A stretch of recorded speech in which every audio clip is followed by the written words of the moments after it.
What's up, everybody? Sunday morning, 4th of July. Fireworks are ready to go, right? Everybody's ready. Get that barbecue ready. Tony Jigsaw Cutillo here at Cutillo23. Win Daily Sports at Win Daily Sports Fantasy Firebox. We always let you guys know. Subscribe, follow, Discord, YouTube. You know the drill, right? We're there already. So any new listeners, get us at Joe. What's up, buddy? Checking in early as always. Hope all is well.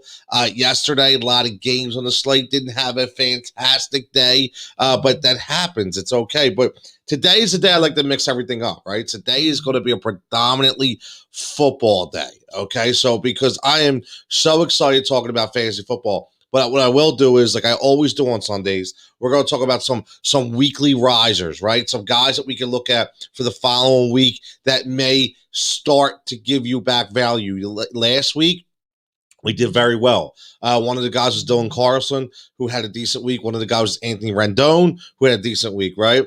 Yeah, exactly, Joe. Sundays are weird for Major League Baseball. You're absolutely right, because so many guys sit and they don't play. And it's so hard, man. It's so hard. It's almost like you just have to do streaming options right up the first pitch, when you're talking about DFS. So that's why I like to do a little something different on Sundays and talk more of a football-centric conversation, right? I got some more things planned as well. So I got some guests lined up for next weekend. Should be pretty cool. My buddy Mark Drumheller joined me the other weekend, which was pretty neat. Mixed in some bets, some futures. We'll talk, some props here or there, things of that nature. Nothing crazy, right? Nothing crazy. Still a fantasy-centric show, but right now it's football season. This is football draft season. Whenever you hit 4th of July, now it's time for football draft season.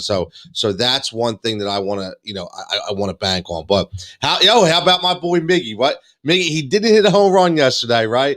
But he did get the 10 points, which I like. So we love the value plays here, on the Fantasy Firebox. So, when we hit them, we're happy. So speaking of that, let's dive right into it, man. And I'll tell you what, before I even get into that, shout out, or I should say, prayers go out to everybody. I don't know what part of Japan it was in, but it was yesterday. They had one of those massive mudslides, right? It was a massive mudslide. And I'll tell you what, between the stuff that happened in Florida with the collapse of the apartment complex, and now you see this mudslide in Japan, it's just, I'll tell you what, every day I'm blessed to wake up and be able to do this. So, shout out goes to all the families out there, and prayers go out to for the survivors, for the people that were able to get through that nasty day. And if you haven't seen this mudslide, I'll tell you what,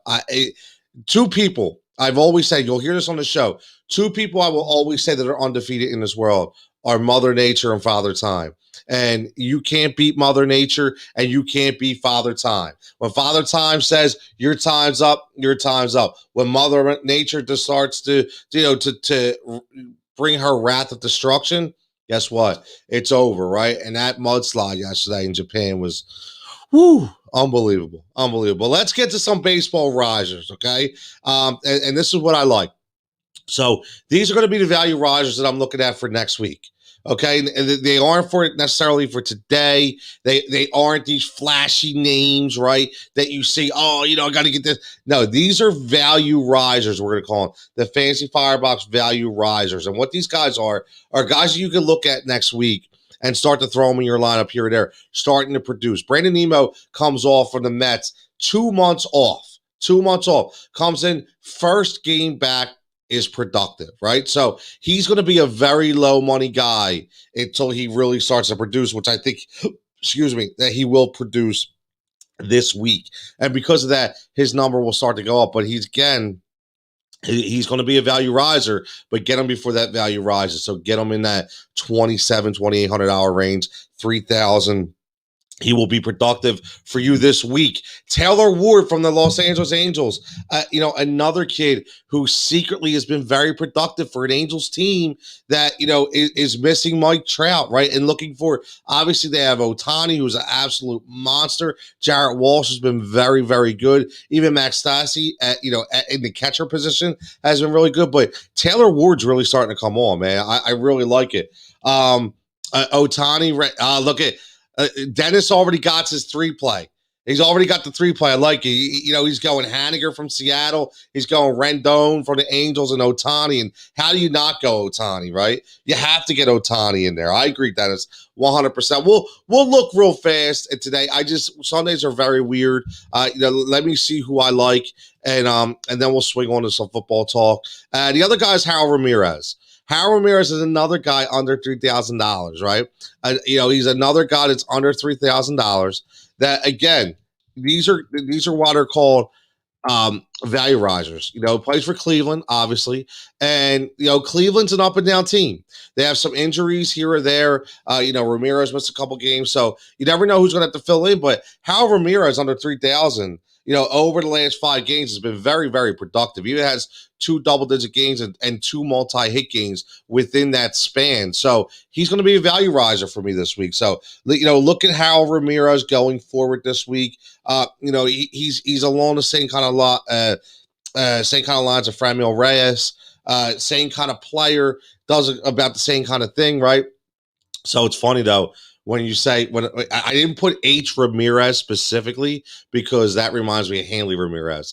The great fantasy seasons that he had with the Miami Marlins, or I should say the Florida Marlins back then. But yeah, so Joe, listen, yeah, I like, or Dennis, I like Rendon. To me is another cat that I like specifically. I said, he was having a really, really tough year, battling through some demons, finally starting to get it back.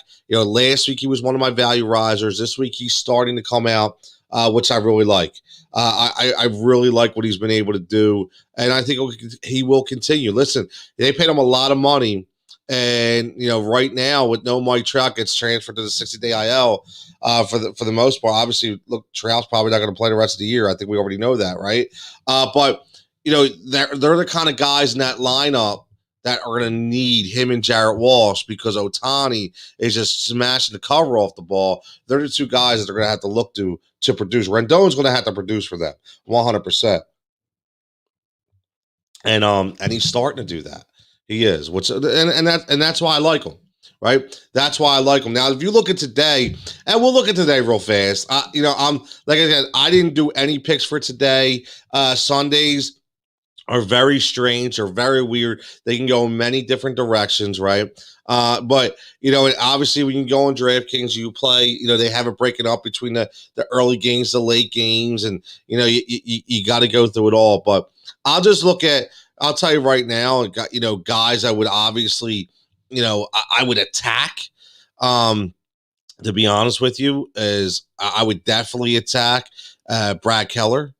From Kansas City. So and both that game again, that Kent Miata, and that Brad Keller game right there, Minnesota and Kansas City. I think they're some of the bats that you can get in there 100% in that early slate. I like that. Chicago White Sox have a really good matchup today against Matt Manning.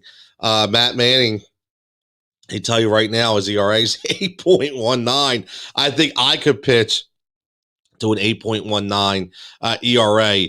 Gave up 9 earned runs. The one thing I'm looking at is 3 home runs in 3 games. So Chicago White Sox, listen, Mercado, whether it be Tim Anderson, whether it be Abreu, whether it be Vaughn, they'll get those power bats ready, because I'm sure that they're going to be ready for Mr. Manning.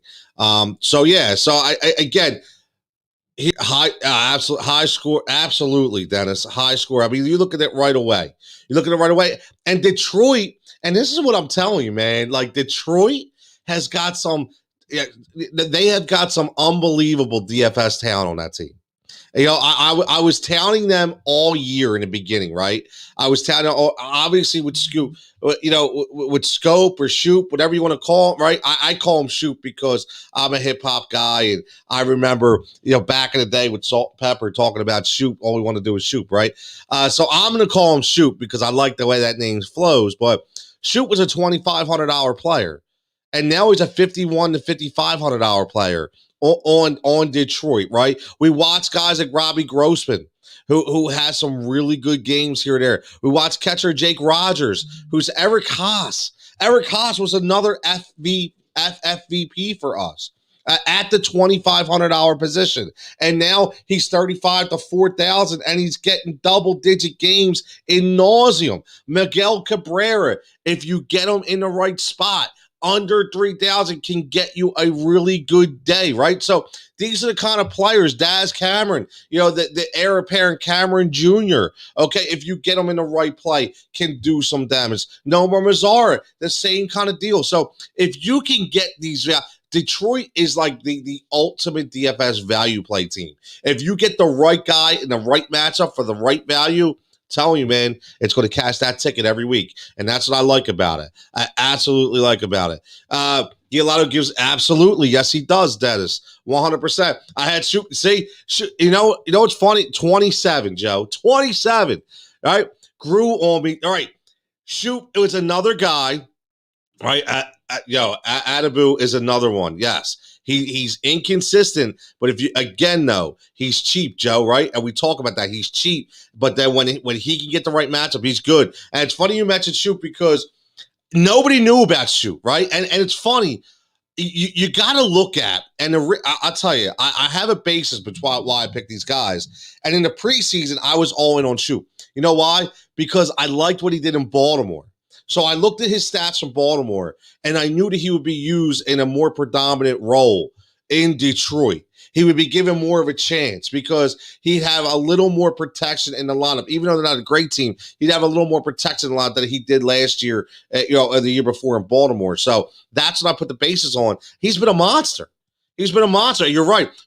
Exactly. And that's the thing. See, that's the good stat. Joe's already got it. Against lefties. I think he's batting like 487. It's like ridiculous, right? It's insane. So, yes, when he goes up against a lefty, you're starting Jonathan Shoop every time.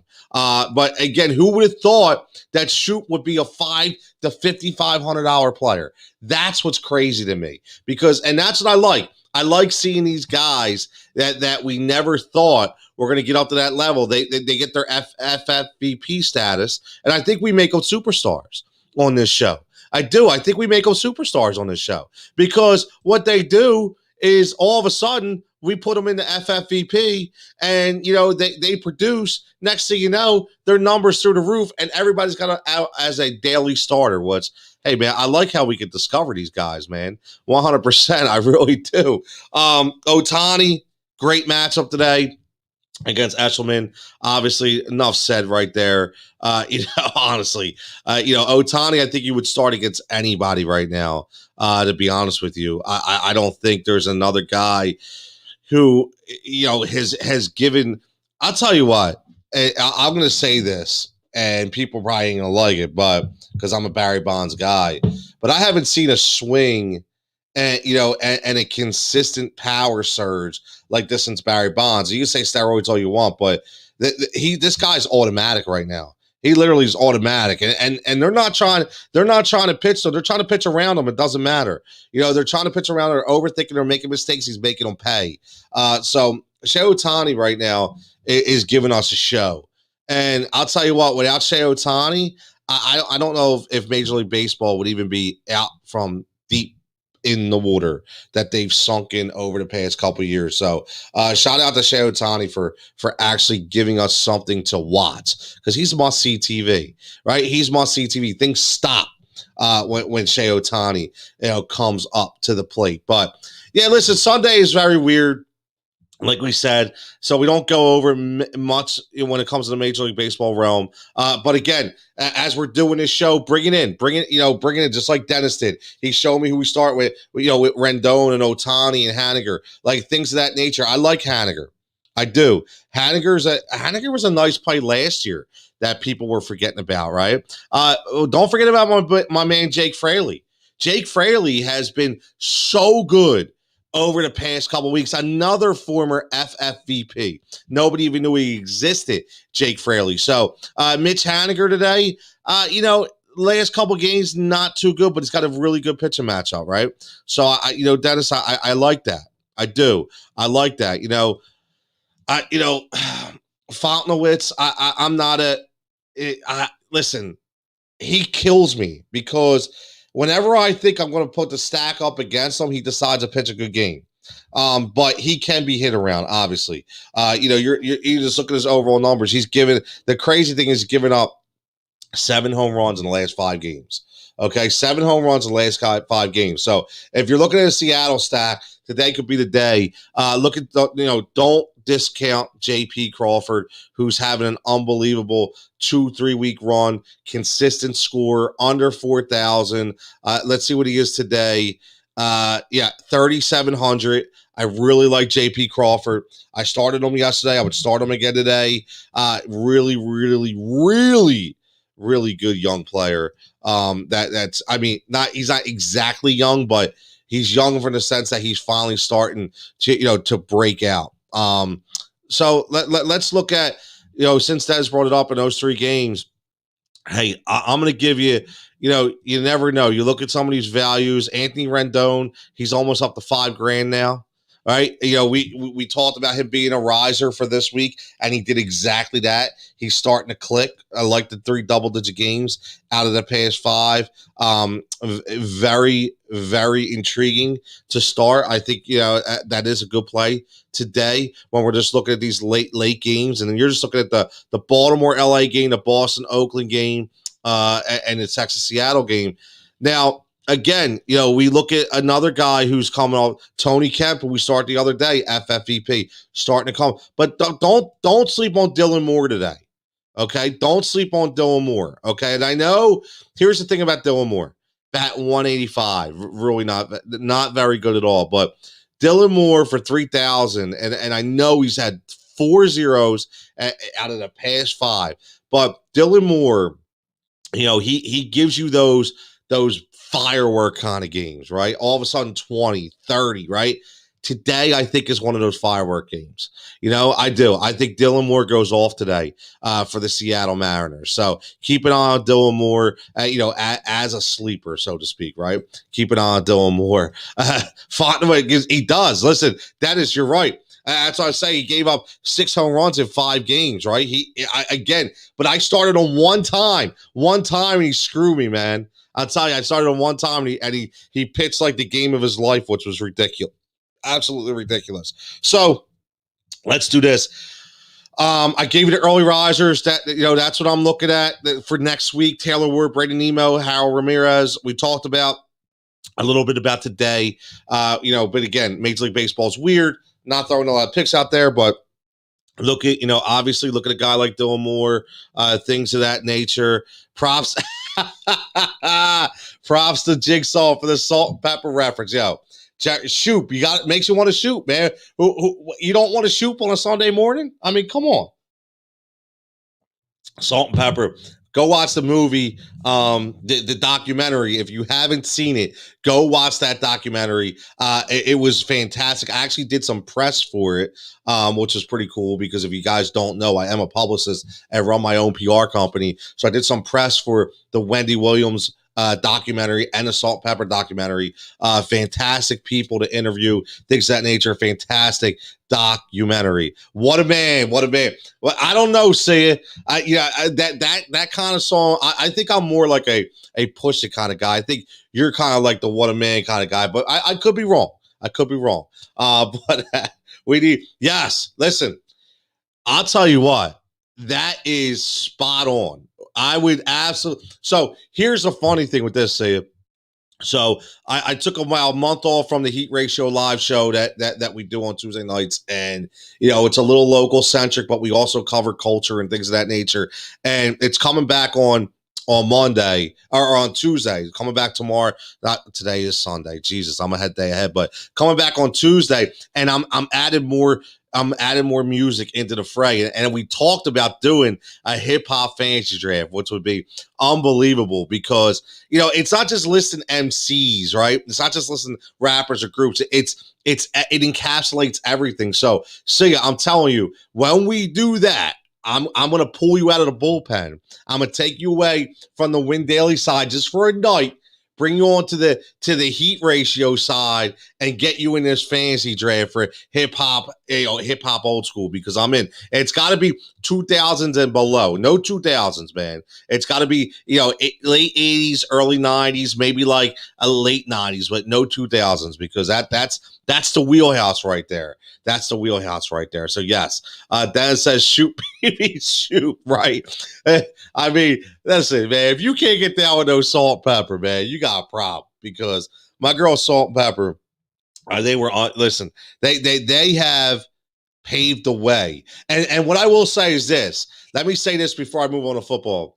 So I watched, and I tweeted this out the other day, but I replayed the BET Awards 2021, and every year that obviously that they give a milestone achievement award, and it was Miss UNITY, Miss Queen Latifah, who got the milestone achievement award. And every time you get that, you have people that will come out and sing their songs as a tribute. So shout out Moni Love comes out. Moni Love looked like she hasn't changed in 20 years. But who I want to talk about is the GOAT, MC Lyte. Listen, MC Lyte came out with a microphone and looked like she is never left the game. And what I mean by that is, listen, MC Lyte is up there, man. She's up there. She looked fantastic, and she was spitting on a microphone like she was talking about Poor Georgie and Paper Thin back in the day. I'm a big hip hop guy, and I love me some MC Lyte. MC Lyte to me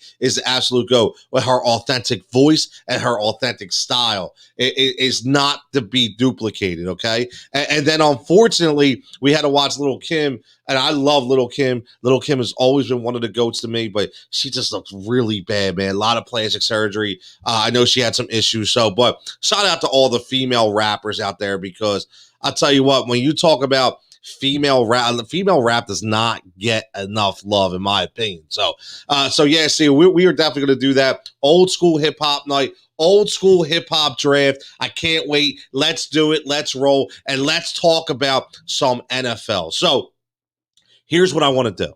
I want to go to the next half hour on some NFL, and this is where we're going to start. I'm going to start with my fantasy football 3 play.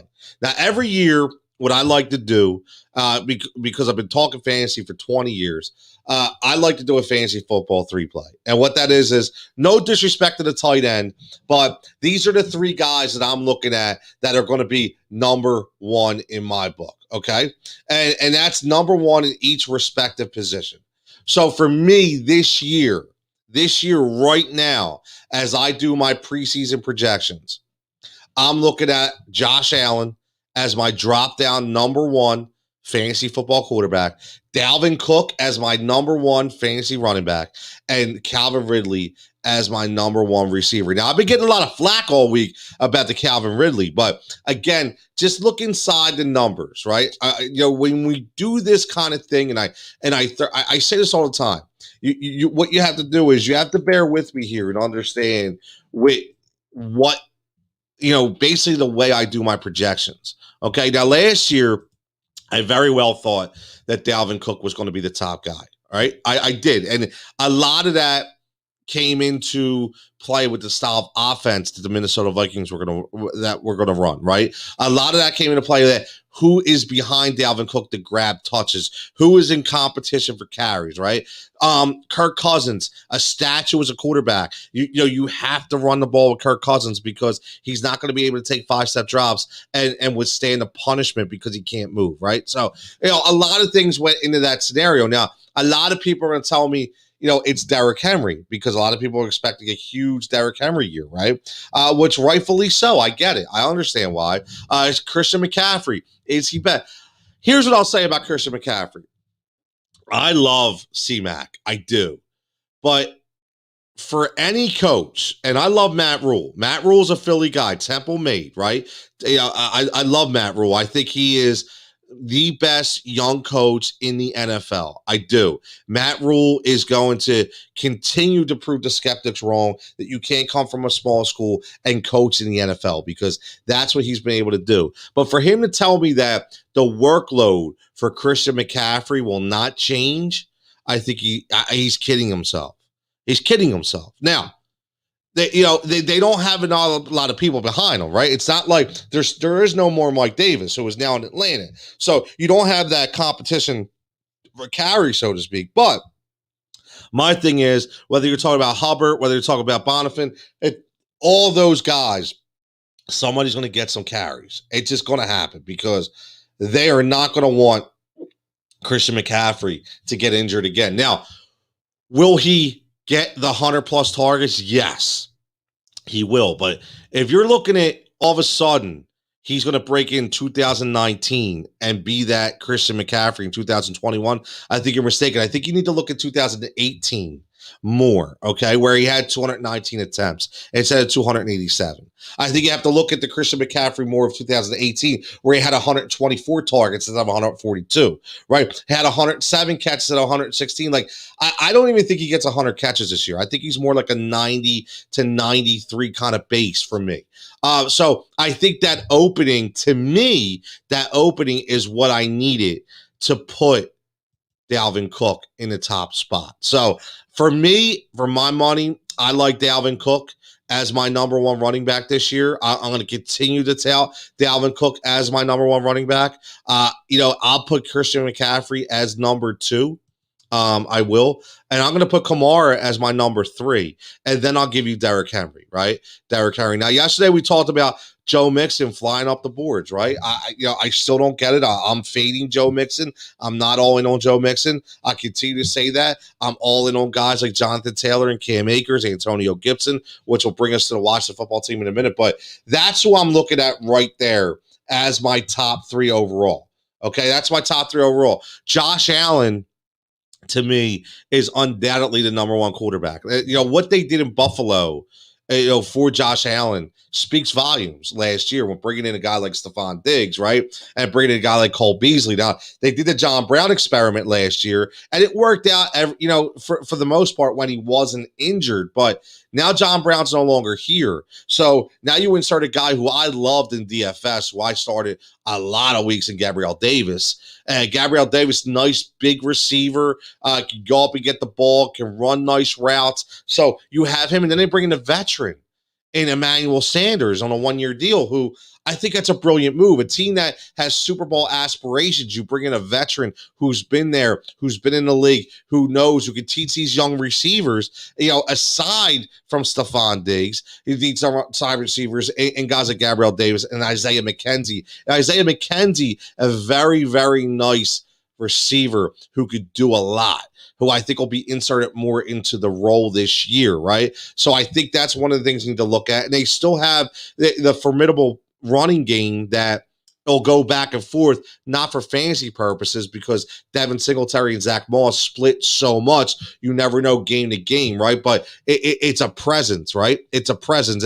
And with Josh Allen being mobile and Josh Allen being able to withstand pressure and elude some of the best pass rushers in the NFL, will give an opportunity for these receivers to get open even more. So I'm a big Josh Allen guy this year. I was a Josh Allen guy last year after, I heard about all the mechanics and things of that nature. So I really like that. And Calvin Ridley, listen, I talked about Calvin Ridley already. I don't want to rehash the same thing. I think you guys heard it. I shocked the world, so to speak, talking about Calvin Ridley. Now, what I will say is a lot of people are worried about, can he step into the role and be the number 1 guy? Is Matt Ryan going to throw the ball enough? Listen, Matt Ryan, to me, is going to have a down year. I said that before, and I'll say it again. Matt Ryan is going to have a down year, but down year is, instead of 626 attempts, maybe he throws 585, right? Again, it's okay, but I am just specifically looking at the numbers that Julio Jones leaves, and a guy like Calvin Ridley will gain. Now, he's not going to gain all the touches, not going to gain all the touches, but if you just cut him in half, which is normally what you do, he undoubtedly becomes the number 1 receiver in fantasy football. 100%. If he could stay healthy, okay, on a team that's going to be behind in some games, on a team that's going to throw the ball a lot, has a different presence. Again, hear me out here. A different presence in Mike Davis. Okay, Mike Davis changes a lot for that offense. It gives them a guy who can get out in the flat and catch that screen pass, catch that ball on the flat, and give you the mobility they did not have with Todd Gurley. Okay, so all those other experiments with the Ito Smith and the Brian Hills and right, all that kind of stuff goes out the window right now because you bring a guy like Mike Davis who's shown he could do that in Carolina. But what that does is that opens up the defense to cover more space, which in turn gives more space to a guy like Calvin Ridley. So you draft Kyle Pitts, who's going to command attention. You have Calvin Ridley. You have Mike Davis. This is a different style of offense this year. And one, for what I see, Calvin Ridley leading the way. No doubt in my mind, he's the number one receiver in fantasy football this year. We'll see what happens. Obviously, we don't know what's going to happen with the Devontae Adams experiment because of Aaron Rodgers, things of that nature. But that's who I'm going with right there. My 3-play, that's each prospective position as my number ones. Now, here's a question I kind of wanted to throw out there before I get to my team owner profile is, how does the extra game impact fantasy football season-long drafts? So obviously everybody knows there's 17 games this year, right? Which now, that changes a lot. That changes a lot. It changes a lot in season longs. Number one, it changes money. Depending on what you do on a week-to-week basis, do you have weekly winners, right? Maybe you have a $100, $100 a week total point weekly winner. Now you have to either take away from your total prize fund or you have to pay in a little more. But the science of this is going to come into play. And this is what I want to get everybody's, opinion on. And again, it's going to be something we talk about for probably the next month, is I want to get everybody's opinion on what happens with players. And I don't want to get into, say, like load management, so to speak, but I really think that you're going to see a lot of teams resting players throughout the year in certain spots when otherwise they wouldn't do it. Right. So I really do. I think that's going to be an issue for fantasy season long. I do. DFS, not a problem because you're just plucking in the next guy, right? But when we're talking about NFL season long, this is something you're really going to have to draft for. You're going to have to draft a little deeper than maybe you thought before because you're going to want a guy who's going to be able to step in, not a guy you got to pick up off of waivers, but a guy that's going to be able to produce. I mean, listen, if you're looking at a coach, right, and you're looking at a guy, say, let's throw him out. We just talked about it. We talked about the Buffalo Bills. You have Josh Allen, you have Stephon Diggs, you have Emmanuel Sanders. But let me think of a guy that maybe is a little bit up there in age, so to speak, right? Like a Tom Brady, right? We talk about a Tom Brady. So, again, 17 games, the extra game, extra wear and tear on Mr. Tom. So maybe, just maybe, it looks like, they see Bruce Arians looks at a game on that schedule. And if, that's not a conference game and not a division game, obviously, because you don't want to lose those games. But maybe a game he says, you know what? I'm going to sit Tom this week. His knee's been bothering him or his calf has been bothering him, right? And he's going to sit out. That's going to hurt you, especially in season long when you get into double-digit weeks and you're talking about playoff runs, right? So I think you have to draft differently because of this extra game. This one game means a lot to me. It means a lot. So what I would recommend, in my opinion, and again, this is what I'm going to do, is I draft on a tier system. I've always drafted on a tier-based system, okay? And I always go with the best player available from that tier when it comes out to be my pick. But this year, it may be a little different. I'm going to have to adjust my tiers because instead of, round 13 or 14, when I'm just taking the rookie that may explode or the second guy, no, I need to take starters.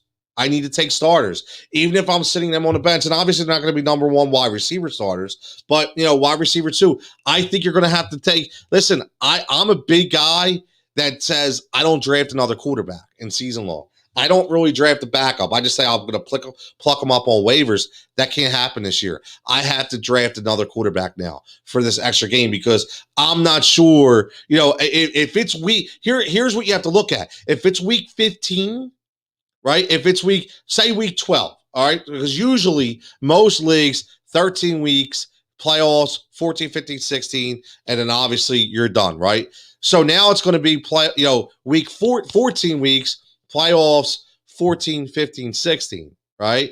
15, 16, 17. So that's how it's going to work. So what if you're in week 12 and you're battling out for the play, and then all of a sudden Tom Brady decides to sit, and you go on the waiver wire, and the best thing you can pull up is I don't know, Sam Darnold, right? And you're like, great. No, well, nah, that can't happen. So you're gonna have to sit on a roster spot, in my opinion. So just something to think about. And what I want everybody to do is I'm curious. So as you guys continue to do your mock drafts and do your real drafts as they come up, I want you guys to let me know. Did you do something differently? Did you do something differently, when it comes to your season-long draft? Did you draft an extra player, another position? Did your strategy change a little bit? Did you not really go after that rookie you thought was going to explode, and say you went with that veteran that is going to be able to play, and you're going to be able to insert in your lineup? So that's something that I want you guys to think about. Now yesterday we talked, in basically about, went from Joe Mixon to profiling Cincinnati Bengals as a fantasy team. So today, what I want to do is I want to profile the Washington football team. So Sia says, love the Mike Davis call. There's no one behind him. Look out for Zacchaeus. You're right. As your last pick. I like that. That's a good call. That's a good call, Sia. And the reason why I like the Mike Davis pick is because that's something they haven't had, at the running back position in Atlanta for a couple years, right?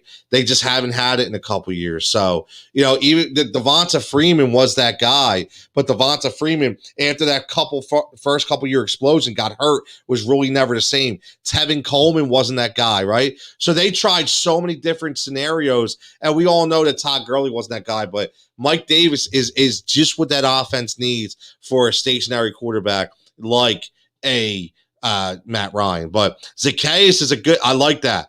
I like that call. See, that's why that's why I liked having Zia comment on this show. Well, me and Zia are going to have a show together real soon. I promise you that. Once all this stuff settles out, we get all our schedules going on. For football, I can't wait for me and Zia to get on the horn together because we have a lot of the same opinions, which is nice. But and a lot of people might say that doesn't make for good TV. But here's what I will tell you: when you have the same opinion of certain people, and then you get to learn on how they formulate that opinion, and you can see how much you differ in what you were looking at compared to what he or she was looking at. I'll tell you what, it's great, man. It's great to see, because this is what I will say. This is what I love about fantasy football. Okay.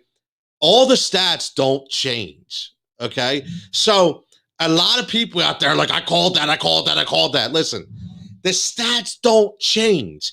It's all about how you interpret the stats, right? You can create whatever kind of stat you want, right? Listen, we created the fantasy Firebox value play, not a stat. We create the brand, right? I created it, but based upon the same stats that me and you all look at, right? The stats don't change.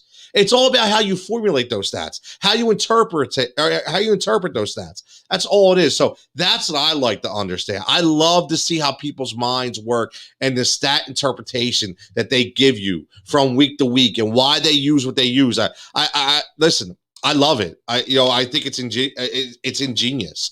It really is, and it's something I really like to dive into. So me and Sia will definitely get that going. I promise you that. But listen, don't discount him right here. We're gonna put this up there. Mike Davis call, but listen, Watson, Zacchaeus. I think it's Zacchaeus or Zacchaeus. I forget exactly. I think it's Zacchaeus. How you say it, but I like it. He's calling that as your last draft, your last pick in drafts. I love it. Or as a total DFS star. I love it. Absolutely love it, because you look at that receiving core, right? And that's the thing too, right? And it's what you have to look at, who's behind too, right? You have to look at who's behind too. And he becomes a number 4 receiver in Atlanta. Right? But if you look at what he did last year, okay, what he was able to insert himself into, he had some good games when it comes to fantasy. He didn't play a lot, right? He didn't play a lot, but specifically week 9 against Denver, I guess, was his breaking out party. 6 targets, 4 catches, 103 yards, and a touchdown. But if you look at week 4 in Green Bay, okay, he had 9 targets. right? Week 3 in Chicago, he had 6 targets. So he was getting targeted. And I'll be honest with you. What I love about Sia bringing this up, because, I actually would like him, in a higher stature than Russell Gage. I'm not sold that Russell Gage for Atlanta can take that next leap as that number 2 guy. So I think Sia is spot on here. Spot on with the Zacchaeus call, because I think Zacchaeus, what he could do is he could absolutely be that number 2 receiver in Atlanta. And then you add Kyle Pitts as a number 3 option, and then Russell Gage is number 4, which I like a little bit better. And then, you have a sneaky signing of a Cordell Patterson, out there, who's not going to be that receiver, but he's going to give some running back, basically some running back sniffs out there after Mike Davis. Not to take away from Mike Davis, but I think they're going to utilize him in a kind of like what Chicago did, and Minnesota every now and then in the backfield. So I think this Atlanta team is very sneaky when it comes to DFS and season-long production. So we'll see how that definitely weighs out. But let's talk about the Washington football team as the last on the agenda today on the Fantasy Firebox. And again, guys, don't forget, as you're tuning in now, you're watching on replay, follow at Win Daily Sports, at Win Daily on all social platforms. If you're on the YouTube page, great. Make sure you hit the notification bell and make sure you subscribe. If you're not a subscriber yet, subscribe today. Trust me, I'm going to tell you something right now. At Win Daily Sports, we give out the most free content on the internet. I'm going to tell you that right now. Okay. Yes, we have paid packages right now where you get to talk to premium people inside the Discord chats. Discord chat, you see people winning all the time. Right now for 4th of July, it's basically $15 off. So, if you want to get into that, if you always thought, what, I'm not going to do the $60. I want to do it. Now it's $45. Look into that as well. And again, I'm just telling you that there's a lot of great minds here, in Win Daily. So make sure you go to windailysports.com, look at all the great articles. See, it does a great job when it comes to, he was on Sirius yesterday talking NFL with Jason David Meltzer. And then you see it does a great job in golf. He's a big PGA guy, right? So, we have Brian Tulloch doing fantastic work. You have David Soe, you got DFS Ghost, you got John Jansen, right? You got Matt doing NASCAR. So many different guys here doing so many different things. So check us out. You won't be disappointed. I guarantee you that. Fantasy Outlook Washington football team. First of all, let me just tell you this. As a NFC East guy, Philadelphia Eagle guy, obviously, I love the Washington football team. I do. I loved them last year. I love them again this year. I love their coaching staff. I love Rivera. I love Jack Del Rio as a defensive coordinator. I love their defensive line. How can you not love their defensive line just from a football perspective? But from a fantasy perspective, what they did to me was brilliant, was absolutely brilliant. Okay. Now, I know what you're going to say, Ryan Fitzpatrick. How long can the magic last, right? How long can the magic last? Everyone wants to know. 36 years old. I understand that. But when you look at what they did last year with what they had at quarterback, it makes you think that all they were missing towards the end of the year was a guy like Fitzmagic. And they have a ton of talent on this team. And they got stronger, okay? So let's just break it down. Now, Fitzpatrick, obviously, is going to get every opportunity to be that starter, okay? Every opportunity. I don't think that's, listen, I know you still have Taylor Heineke out there who's kind of like a gadget guy. He's basically like their Taysom Hill. Kyle Allen, who obviously has a familiarity with Ron Rivera from his days in Carolina. I'm not looking at Kyle Allen coming in, to take any kind of snaps away from Fitzmagic. Ryan Fitzpatrick was signed specifically to say, you are a placeholder. This is your team going forward.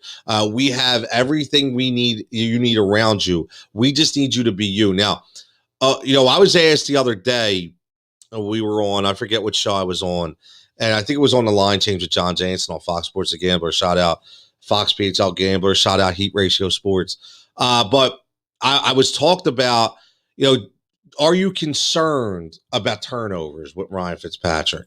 Are you concerned about that, right? So I'm not. And I'm going to tell you why I'm not concerned, because I think this is the perfect scenario for Ryan Fitzpatrick to be able to be Ryan Fitzpatrick, right? When he was with Miami, I think he had to overdo it. He had to try to do too much. And sometimes, and that's what happens, right? I mean, let's be honest. That's what happens. So sometimes, when you're in a situation like when you were with the Jets, when you had to try to do a little too much, right? That's why you get the double-digit interceptions, 15 and 17 respectively, right? In Buffalo, trying to do too much, 24 interceptions, 16 interceptions. We see the MO. But what I like this year with Ryan Fitzpatrick is he's not going to have to force anything. And he's going to be in a situation where he's got a great running back system behind him and Antonio Gibson and J.D. McKissick. A great 1-2 punch. Listen, we watched a great 1-2 punch in the NFC East for years, right? We watched it for years. Specifically when we talk about the New York Giants. So we already know, right, what that thunder and lightning kind of, retrospect really gives you. So Antonio Gibson, for me, listen, I'll tell you what, I was on the Gibson wagon last year. Okay. I was definitely on a Gibson wagon. Now you read some things about him, right? You read some things about him. So he was hurt. He did have turf toe, so he did miss games, right?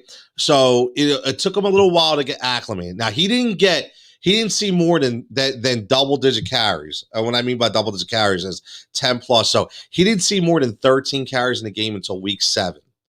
Okay, and again, I talk about on this show a lot, and all my other shows is when you're a rookie running back in the NFL, you have to understand blitz coverage, and you have to hold on to the ball. If you can't hold on to the ball and you don't understand the playbook, you're not going to get on the field, because all it takes is one missed tackle, one missed assignment, and your quarterback gets knocked out for the year, and now your team is in shambles, all because you didn't understand the playbook or understand design blitz coverage. Okay, maybe you fumble the ball at the goal line, and that's the difference between one win that takes you away from winning your division. A lot of things that go into this equation here. So it took time for Antonio Gibson to get acclimated, but once he did, you showed he could shoulder a load.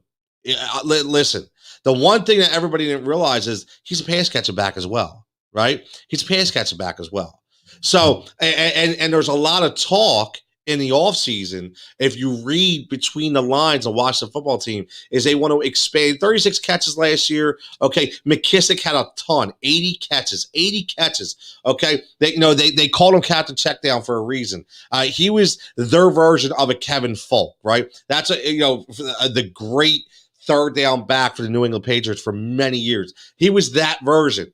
Okay, and he had to do more based on the quarterback position. Right? That's the thing, based on the quarterback position, right? He got those 80 catches because Alex Smith is a check down monster, right? He's a check down monster, so he threw the ball like crazy to J.D. McKissick. So I wouldn't take too much into that. I think there's going to be a lot of sets where both of those guys are on the field, but Antonio Gibson, for me, I don't think there could have been a better scenario than to get a guy like Ryan Fitzpatrick, because he's going to hand the ball off a lot. He's going to be looking for him out in the flat. And, I could definitely see a 70, 75 catch year, which will be about double. He had about 36. If you plus him about 12 because of injury, bring him up about 48, which he could have had. If you double that, that's 96. Now, I don't think he's going to be 96. I think he's going to have about a 70 catch season, Antonio Gibson. Rush for about 1,200 yards and probably score about 10 to 12 touchdowns. And I'll tell you what, that's what was impressive too. Now, I don't talk touchdowns. Okay, I don't talk to me, touchdowns are a luxury. Touchdowns are a luxury to me. And what I mean by that is I can't predict how many touchdowns people are going to get. But what I can tell you about Antonio Gibson, which I do like, is he was given the rock a lot in the red zone on the goal line. They didn't take him out to put the bigger back of McKissick in. They gave the ball to Antonio Gibson, which I think speaks a lot for the way he'll be utilized. Now, let's look at the receiving position for the Washington football teams. Obviously, Terry McLaren. Loved Scary Terry, right? Love Scary Terry.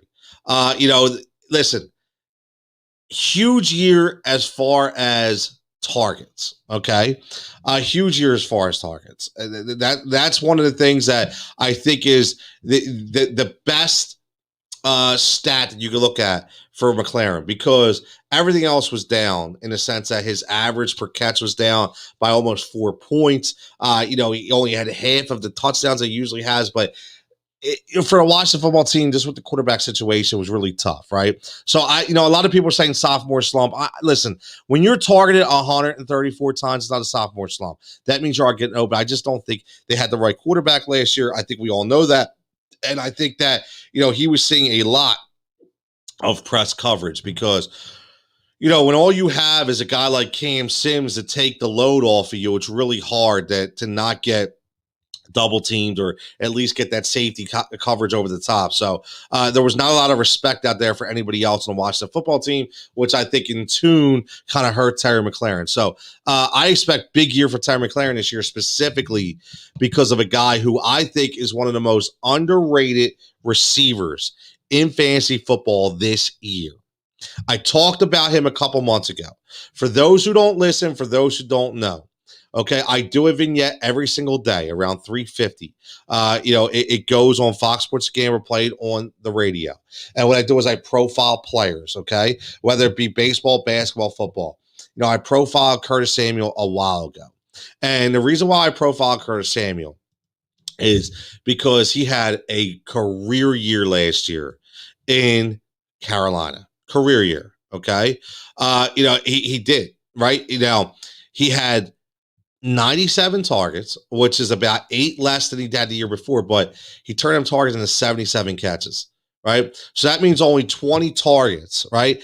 Only 20 targets did not get in the hands of Mr. Curtis Samuel. The year before, 105 targets, only 54 catches, right? So 97 to 77 is a huge number, an 80% catch rate. That's what you want. If you listen, I'll tell you what, how we look at whip in Major League Baseball, but if you look at receivers in an NFL for fantasy purposes, and you can get an 80% or higher catch rate based on target, target to catch percentage, it's huge, absolutely huge. That ratio is huge. So 80% is huge. 851 yards last year, 3 touchdowns. The biggest thing is the 41 rushing attempts, okay, for 200 yards.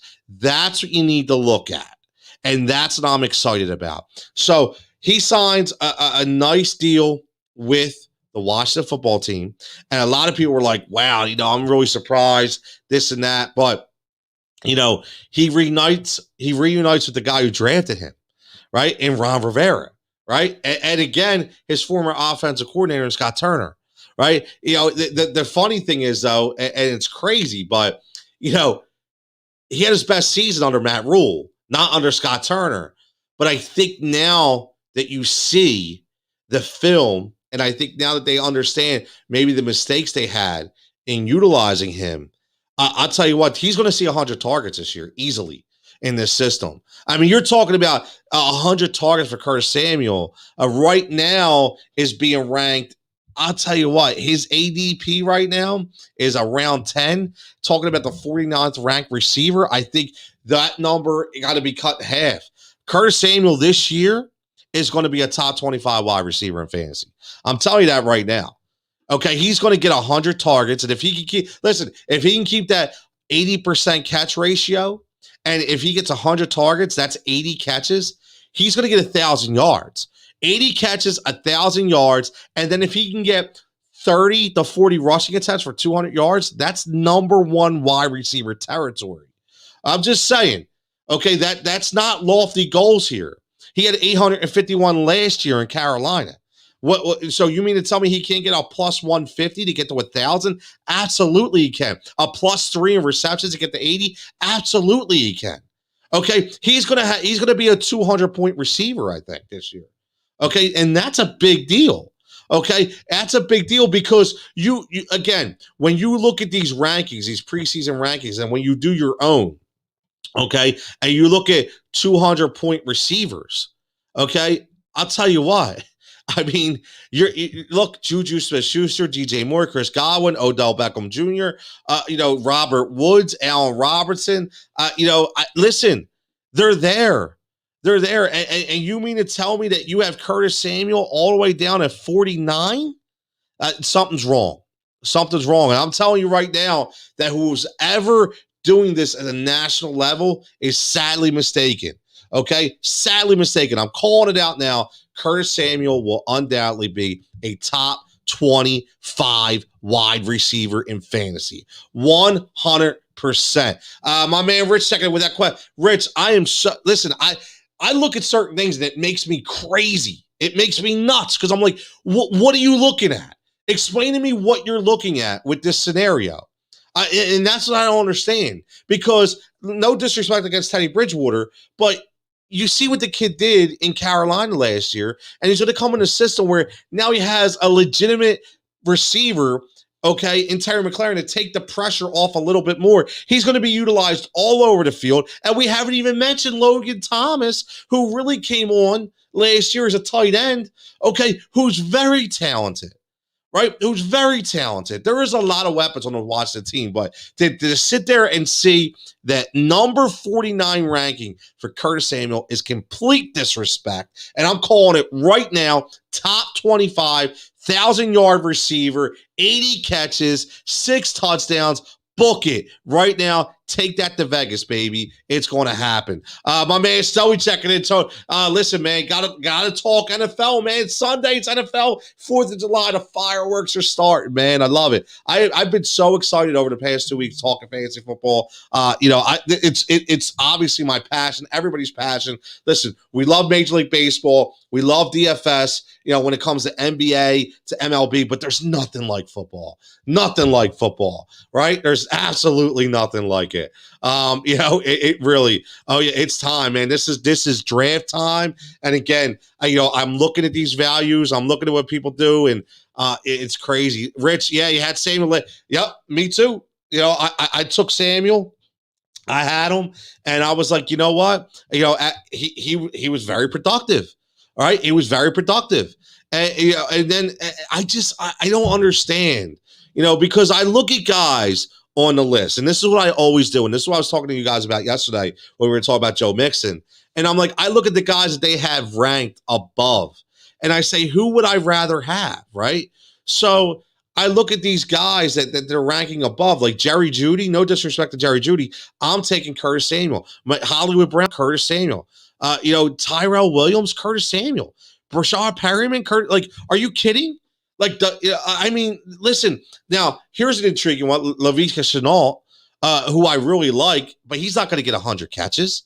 He's not going to get 80 catches for 1,000 yards. He's going to be a really good DFS performer because he could do so much with the right matchup. But to have Curtis Samuel all the way down to the bottom of 49 is a travesty, right? It's an absolute travesty, in my opinion. So let's finish this Washington outlook up. You see how excited I am about Curtis Samuel, but how about Logan Thomas, man? We got to talk about Logan Thomas a little bit, right? So, again, converted quarterback. Did everybody know that? Logan Thomas, converted quarterback in college, becomes a tight end. 72 for 670 and 6 touchdowns, right? 72, 670, 6 touchdowns. And here's the crazy thing about Logan Thomas. No, he played all 16 games, okay? And he slowly but surely got into the mix. You kind of have to look at what he did from week 13 on, right? You look at week 13 on, 9, 7, 15, 12, 6, 9. That's his target numbers, right? So, again, excuse me, coffee making me burp here. 9, 6, 13, 7, and 3, not that great. Gets Philly at 5. But the thing that I like about, he was the number one option when it comes to tight ends. Now, nobody behind him. You don't have to worry about a double tight end. You don't have to worry about anything. What I want you to understand and what I want you to, easily. Now, I'll tell you what. Now, I dug this stat up, and this goes out, shot out. I give credit to the stats I dig up all the time. FF Today, great site. Like it. Like the statistics. They have on there. May surprise some fantasy owners to learn that that Logan Thomas posted the third most targets for tight ends in 2020, trailing only Darren Waller and Travis Kelce. Check that number out, right? So you need to think about that a little bit. And what I want you to also think about is thinking about the coach that is in Washington. Think about all those years that he was in Carolina and made Greg Olsen a household name. He loves going to the tight end. And also go back and look at when Ryan Fitzpatrick was playing quarterback for the Miami Dolphins and why he made, Mike Gesicki into a household name in Miami, because he loves the tight end as well. So you have to definitely look at Logan Thomas this year. Listen, right now, number 6 tight end. I mean, that they're calling him the number 6 tight end right now. Do I believe that? I don't think I do. And here's the best part: you're not even going to have to stretch for Logan Thomas, because people aren't even going to be looking at Logan Thomas. Now, I mentioned a guy that I extremely like in Tyler Higbee. Okay, I think Tyler Higbee, a lot of people are going to sleep on him. He's going to have more numbers than Kyle Pitts. He's going to have more numbers than Mark Andrews. I really like Tyler Higbee this year. But what I will say is to get a Logan Thomas late, and I don't mean late, but maybe like a 7th or 8th round, because right now, even though he's a number 6, his ADP is about an 8 right now. Nationally, he's about 8th, 9th round in the ADP of a 12-man team, a 12-man league. So, his overall ranking is number 12. He's the number 12 tight end in a tier 3 system. I don't agree with that. He's a tier 2 every day to book for me. And I would take a 6th or 7th round flyer on him 100%. And I'll tell you what, if you're in a PPR league and you don't have to start a tight end, I would even look for him as an offensive option, that you could use as a flex for a receiver, because I used to do that with Greg Olsen for years in Carolina, and he was specific. I had a system where, just like I do with baseball, is I like the picks that are consistent as my number 5 guy. And what I mean by my number 5 guy is, what I would do is I would take my offense, and if I had 5 offensive players, okay, because one of the leagues I'm in, it's quarterback, it's kicker, it's 2 IDPs, and it's 5 offensive players. And the only rule that you have is you can't start more than 3 running backs, right? So you can go 5 wide receivers, you go to run and shoot, one running back, 4 receivers, you can throw tight ends in there. So my 5th offensive player was always Greg Olsen for years. Why? Because every single week, 6 for 60, 7 for 40. Right? 4 for 90, 5 for 90, right? He was consistently double digits. And when you can get a 5, your 5th offensive guy to give you consistently between 10 and 17, you're winning ball games. And that's why I was able to win some championships under the tutelage of Mr. Greg Olsen. I say tutelage because he helped me learn how to do my lineup, which was great, indirectly, which is unbelievable. Rich, it's homework time for fantasy football. Absolutely, more of this coming. Oh, I knew he came from my Hokies, so Snowy knew all about Logan Thomas. So, so again, yesterday we looked at the Cincinnati Bengals. Today we looked at the Washington football team, and we're going to do more of this, definitely. I'm very excited. So, again, Fantasy Firebox, Tony Jigsaw Cutillo, at Cutillo23, at Win Daily Sports, man. Get to know us, know all about us. We're here with, whether it be Discord, whether it be Twitter, whether it be WinDailySports.com, tons of great people. You'll get to see me every weekend here, Saturday and Sundays, 9 to 10, maybe 9:15 to 10:15, depending on what time my ass gets up. It's all good. Bringing you the fire, bringing you the talk. Look at this. Look at this. See you checking in. Well, and I didn't even get the futures. I had Drummeller on last week, and we were talking about some futures. Plus 275 to win an NFC East. Book it. See it. 100%. 100%. I don't care if you said skins. It's all good. No FCC rules here at all. No FCC rules. We're good. It's all about internet streaming, so we're safe. No radio airwaves that we gotta, that we gotta pay homage to here. So, but I like that. Plus 275 to win NFC East. Listen, the only competition I think they have could be the Dallas Cowboys if they're healthy. But 100%, seeing what they did last year, seeing the coaching staff, the veteran leadership, the extra pieces that they added, I'm all about the Washington football team this year. So as always, like I say, join us at Win Daily Sports. Follow me at Cutillo23. Everybody for checking in. Much appreciated. Next week, Saturday and Sunday, back on the Fantasy Firebox. Saturday, we're doing DFS cores. We're doing values. Sunday, we're talking football. And I may sneak in some shows during the week talking about NFL because it's just time. It's absolutely time. So again, give me a follow also at Heat Ratio Sports. I have a sports network with some tremendous minds there doing local and national sports talk. Heat Ratio Live Show. Heat Ratio Live. So it's out there for any of the new listeners out there. Heat Ratio Live will be Tuesday night back where we talk local and national. Really cool thing. We took a little break, but we'll be back on Tuesday night. And see it, not soon, see it next weekend. We'll talk, and Stoey next weekend as well, because I want to get both of the more Win Daily guys together on the show so we can bring the heat double take, man. We can bring it twofold for real. Absolutely, man. Absolutely. Rich says happy for Heat Ratio best. Yeah, Heat Ratio Live Tuesday. Check it out. But Stoey, yes, we're going to do a show together. Me and Stoey. Me and Sia, we're going to get the Win Daily team together. But as always, if you're setting fireworks off, don't be the next JPP. Don't blow your hand off. Be safe, be healthy. And again, I'll catch you next week.